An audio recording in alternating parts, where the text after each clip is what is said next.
Situation হলো একটা মায়ের পেটের ভিতরে বাচ্চা আছে, ওই বাচ্চা যে কখন গর্ভপাত হয়ে যাবে, বাচ্চা যে কখন জমিনে পড়ে মা মা করে কাঁদবে, মা টের পাবে না, মা বুঝতে পারবে না।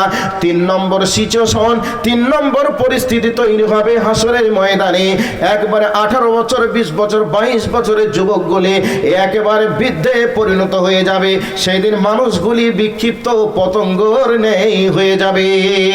ভাইরা আমার, বন্ধুরে আমার, ওরে আমার আম্মুরে, খালারে, বোন রে, এবার আল্লাহ সুবহানাহু ওয়া তাআলা মায়েদের ব্যাপারে এমন কথা কেন বললেন?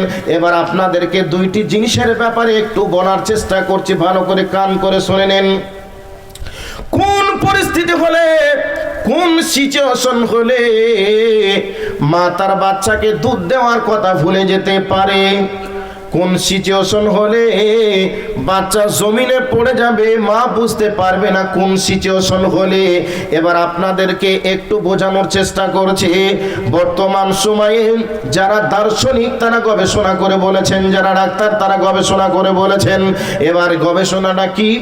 একটা মানুষের দেহে 32টা হাড় যদি ভেঙে দেওয়া হয়, 32টা হাড় ভেঙে গেলে ওই মানুষটা নিস্তেজ হয়ে যায়, ওই মানুষটা চলাচল গতিহারা হয়ে যায়।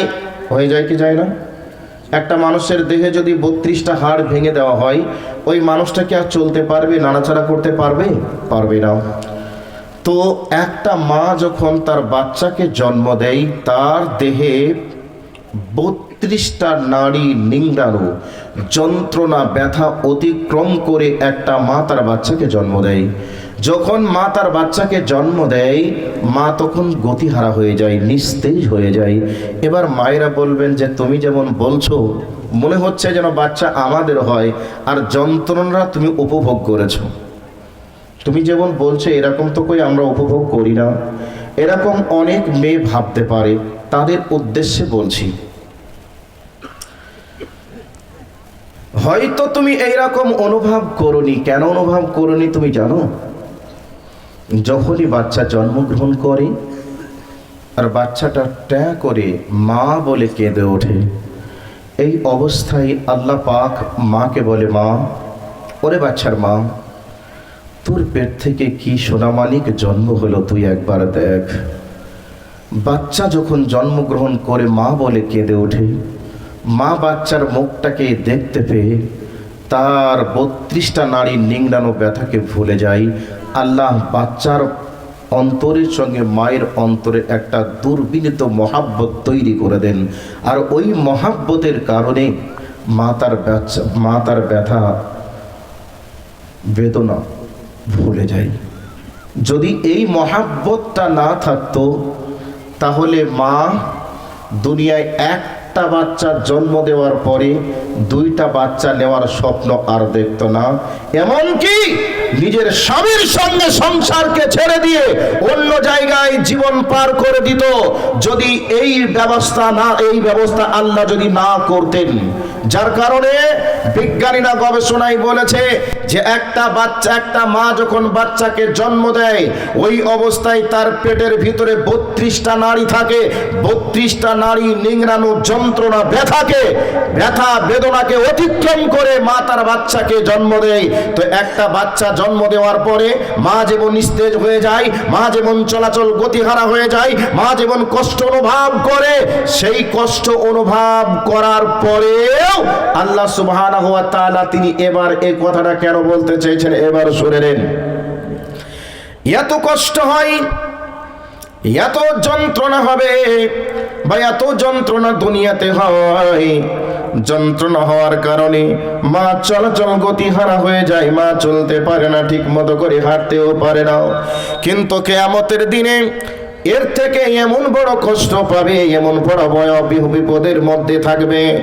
বিপদে থাকার কারণে মা তার বাচ্চা জন্ম দেওয়ার কষ্টকে, ব্যথাকে কিছু মনেই করবে না, বুঝতেই পারবে না কখন যেন তার বাচ্চা হয়ে গেছে। আমার ভাই, আমার বন্ধুরা, আর একটা কথা আপনাদেরকে বলে দিই।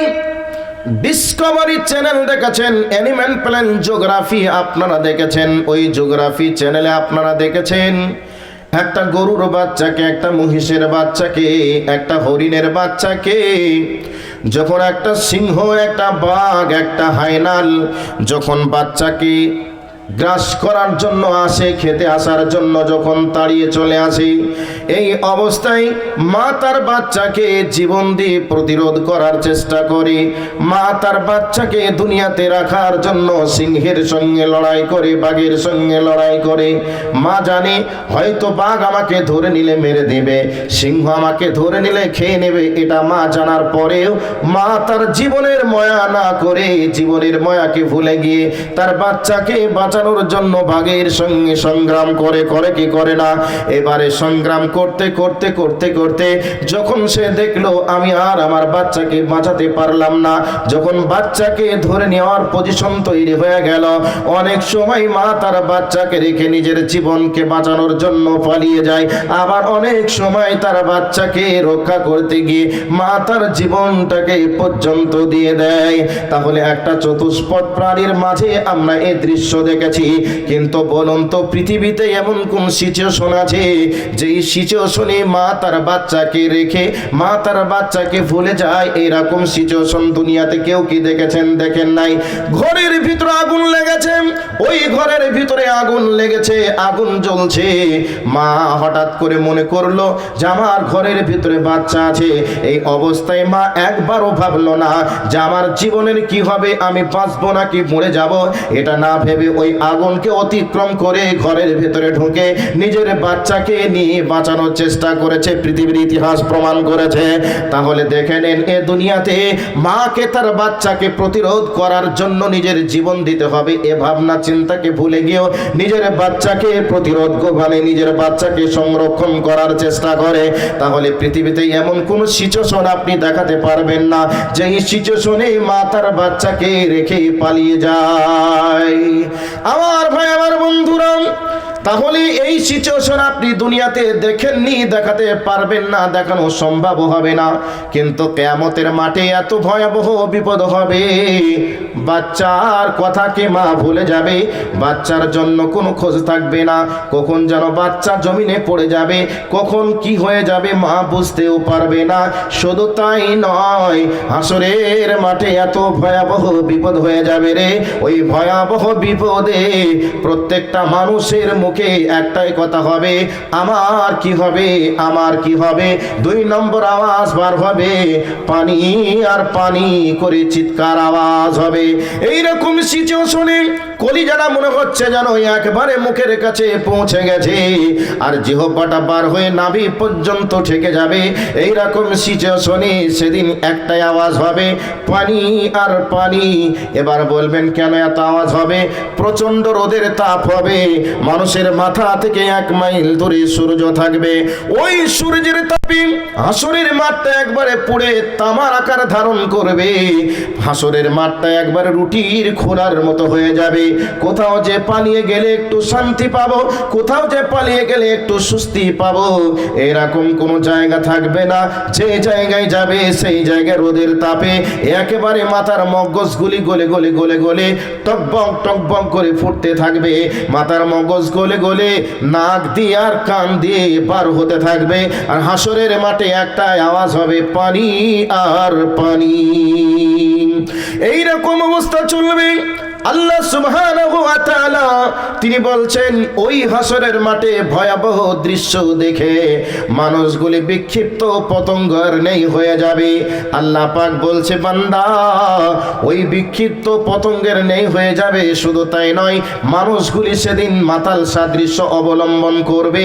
এবার আপনি মনে করবেন যে সেদিন নিষাদার দ্রব্য পান করে মানুষ মাতাল হয়ে যাবে, মাতাল সাদৃশ্য অবলম্বন করবেন। কিন্তু না, আল্লাহ পাক বলছেন, ওয়ামা হুম বিসুকারা, বান্দারে সেদিন মানুষ নিষাদার দ্রব্য পান করে মানুষ মাতাল হবে না, মাতাল হবে না। বরং সেদিন আমি আল্লাহর ভয়াবহ হাসরের মাঠে ভয়াবহ দৃশ্য দেখে মানুষগুলি সেদিন মাতাল সাদৃশ্য অবলম্বন করবে। সেই দিন 20 বছর 22 বছর 18 বছরের যুবকগুলি বৃদ্ধে পরিণত হয়ে যাবে। মানুষের জিহ্বাটা একবারে নাভি পর্যন্ত চলে আসবে, একবারে মাটিটা হয়ে যাবে তামা, আর মাথার মগজগুলি গলে গলে নাক দিয়ে আর কান দিয়ে বার হতে থাকবে।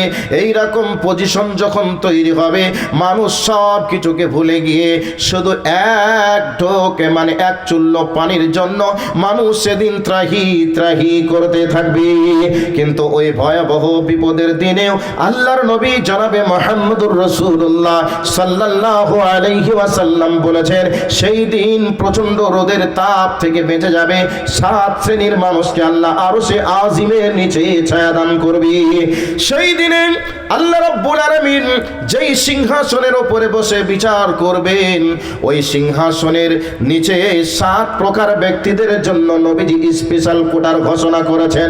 তার মধ্যে একটি হলো, বন্ধু যারা যুবক আছেন তাদেরকে বলছি, নবী আমার বলছেন, ওরে যুবকের দল, ওয়াশাবুনা শাফা ইবাদাতিল্লাহি, নবী আমার বলছেন, ওরে যুবকের দল, তোমরা যদি যৌবন কালটা তুমি আল্লাহর ইবাদত করে আল্লাহকে দিতে পারো, তাহলে তোমার রব তোমার উপরে খুশি হয়ে স্পেশাল একটা ছায়ার ব্যবস্থা তোমার জন্য রেখে দিবে।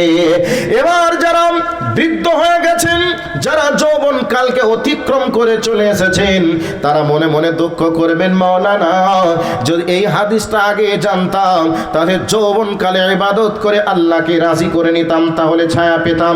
তাহলে এখন তো আমাদের আর কোনো কিছু করার নেই, তাহলে আমরা কি ছায়া পাবো না? তাদের জন্য একটা পয়েন্ট আল্লাহর নবীর পক্ষ থেকে দিয়ে দেই।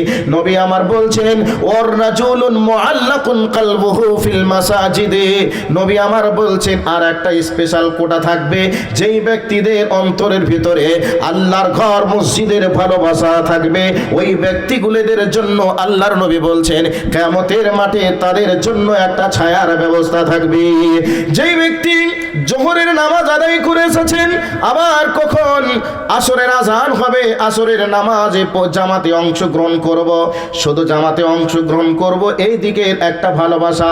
2 নম্বর হলো মসজিদ আল্লাহর ঘর, আল্লাহর ঘরটা আমি একটু ঝাড়ু দেবো, একটু ঝুল হয়েছে ঝেড়ে দিব, মসজিদটা একটু মুছবো, মসজিদে কিছু টাকা লাগবে মসজিদে দান করব, মসজিদের যে জিনিসটার প্রয়োজন হয়েছে পূরণ করব। এই রকম ভালোবাসা যারা অন্তরে থাকবে, নবী আমার বলছেন কিয়ামতের ময়দানে তাদের জন্য আল্লাহর আরশে আজিমের নিচে ছায়ার ব্যবস্থা থাকবে। তাহলে 2টা পয়েন্ট দিয়ে দিলাম, 5টা বাকি থেকে গেল। এই 2টি পয়েন্ট যদি মনে করেন এই রকম ভয়াবহ বিপদ থেকে, হাসরের ময়দান থেকে আমি স্পেশাল কোটাতে ছায়া নিয়ে আল্লাহর কাছ থেকে ভয়াবহ বিপদ থেকে বেঁচে যাব, তাহলে আগামী কাল থেকে এই 2টি পয়েন্টের উপরে আমল করা লাগবে। যারা যুবক আছো, যুবক ভাই তোমাদেরকে বলছি, এই যৌবন কালের ইবাদত তুমি যদি আল্লাহকে দিতে পারো, আর আল্লাহ এত খুশি হয়ে যাবে তোমার ইবাদতের মাধ্যমে, আল্লাহর নবীর পক্ষ থেকে তোমাকে মেসেজ করা হয়েছে যে তোমাকে আরশে আজিমের নিচে ছায়া দান করা হবে। আর যে বাবাজিরা আছেন সকলের উদ্দেশ্যে বলছি, আগামী কাল থেকে মসজিদের ভালোবাসা অন্তরের সঙ্গে লাগিয়ে রাখতে হবে। মসজিদ আজান হবে, নামাজে যাব, মসজিদে ঝাড়ু দেওয়ার প্রয়োজন হয়েছে ঝাড়ু দিব, মসজিদে টাকা লাগবে, কি করা লাগবে, এ ব্যাপারগুলি ভাবনা চিন্তা করা লাগবে। যেভাবে আপনি পারবেন সেভাবে আপনি সাহায্যের হাতটাকে বাড়িয়ে দিবেন, তাহলে নবীজির হাদিস অনুযায়ী আরশে আজিমের নিচে আপনিও ছায়া পেয়ে যাবেন। তাহলে এই ভয়াবহ বিপদ থেকে বাঁচার জন্য 2টি পয়েন্ট আপনাদেরকে শুনিয়ে দিলাম। আল্লাহ রাব্বুল আলামিন বলছেন, ওই হাসরের ময়দানে ভয়াবহ দৃশ্য দেখে সেদিন মানুষগুলি মাতাল হয়ে যাবে, সেন্সলেস হয়ে যাবে। শুধু তাই নয়, এই ভয়াবহ বিপদের দিনের কথা যদি একটা একটা করে পয়েন্ট করতে লাগি, তাহলে টাইম অনেকটা পার হয়ে যাবে। এবার আপনাদেরকে বলছি, আল্লাহর নবী জনাবে মুহাম্মদুর রাসূলুল্লাহ সাল্লাল্লাহু আলাইহি ওয়াসাল্লাম বলছেন, হেরে আমার উম্মতের দল, কিয়ামতের মাঠ যেদিন অনুষ্ঠিত হবে রে, সেই অনুষ্ঠিত হওয়ার দিনে লা তাজুলু কাদামা ইবনু আদম হাত্তা ইউসআলা আন খামসিন আন উমরি ফিমা আফনাহু।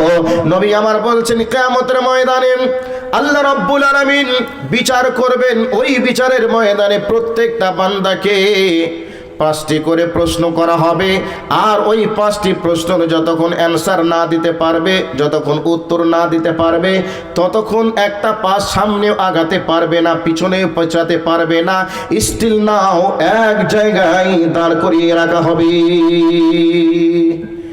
এক জায়গায় দাঁড়িয়ে রাখা হবে। বর্তমান সময়ে 4 জন বিএসএফ আপনার কাছে বন্দুক ধরেছে, একজন বিচারক দাঁড়িয়ে আছে, এই অবস্থায় বলছে বলো কি কি করেছো, বলো সব কিছু। যদি তুমি সঠিকভাবে বলো তাহলে তোমাকে ছেড়ে দেব, কথা যদি এদিক একটু এদিক ওদিক হয়ে যায় তাহলে এই যে দেখছো রাইফেল ধরে দাঁড়িয়ে আছি, এক্ষুনি সুইচ টিপে দেব, তোমার বডি এদিক ওদিক হয়ে যাবে। এই রকম অবস্থায় মন প্রাণটা কেমন হবে? এই অবস্থায় একটা কথাও কি মিথ্যা বলতে পারবে? দেখবেন যদি পুলিশ বিচারক বলে দেয় তুমি কি করেছো না করেছো, সব রেকর্ড আমাদের কাছে আছে ভিডিও সহ। কাজেই তোমার কথার সঙ্গে ভিডিওর একটু মিল দেখতে চাই। যদি তোমার কথা সঠিক হয়ে যায়, সত্য কথা বলার কারণে তোমাকে ছেড়ে দেওয়া হবে। কথা যদি একটু এদিক ওদিক হয়ে যায় তাহলে তোমাকে এই সুইচ টিপে দিয়ে তোমার বডি এদিক ওদিক করে দেওয়া হবে। এ কথা যদি বলে দেয় তাহলে বলুন তো এমন কোন পাওয়ারফুল ব্যক্তি আছেন সেই ব্যক্তি বলবেন যে তার সামনে আমি মিথ্যা কথা বলবো, ফাঁকি দেব? এইরকম ব্যক্তি কেউ কে আছে? বলবে না, বলবে সেখানে সত্য কথাই বলবে, কারণ ভিডিও তার কাছে রেডি আছে। মিথ্যা হয়ে গেলে তো গুলি করে দেবে, প্রাণ বাঁচানোর জন্য সত্য কথা বলতে বাধ্য হবে। হবে কি হবে না? হবে। নবীজি বলছেন কিয়ামতের মাঠে বান্দাকে 5টি প্রশ্ন করা হবে, বান্দা বলো। তার মধ্যে একটি হবে আন উমরিহি ফিমা আফনাহু, বলো জন্ম থেকে নিয়ে মৃত্যু পর্যন্ত এই সময়টি তুমি কোথায় পার করেছিলে একটু তুমি বলো। যদি আমরা কোরআন হাদিস অনুযায়ী জীবন পার করি তাহলে কি আমাদের কোনো ভাবনা চিন্তা করে বলতে হবে, না সব কিছু রেডিই থাকবে? উদাহরণস্বরূপ বলছি, আজকে হচ্ছে এপ্রিল মাসের, আজকে হচ্ছে 1 তারিখ পার হয়ে 2 তারিখের কাছাকাছি, ধরে নিন মে মাসের 1 তারিখ আজকে। তো আপনাকে কেউ যদি বলে যে মে মাসের 1 তারিখ রাত 9টা থেকে নিয়ে শুরু করে রাত 12টা পর্যন্ত কোথায় ছিলে, তাহলে আপনারা যারা এখানে বসে আছেন কারোর বলতে কি কোনো অসুবিধা হবে? যদি কোরআন হাদিস অনুযায়ী আপনি বসে আছেন, এই কোরআন হাদিস অনুযায়ী বসে থাকার কারণে কেউ যদি কোরআনের ময়দান সম্পর্কে জিজ্ঞাসা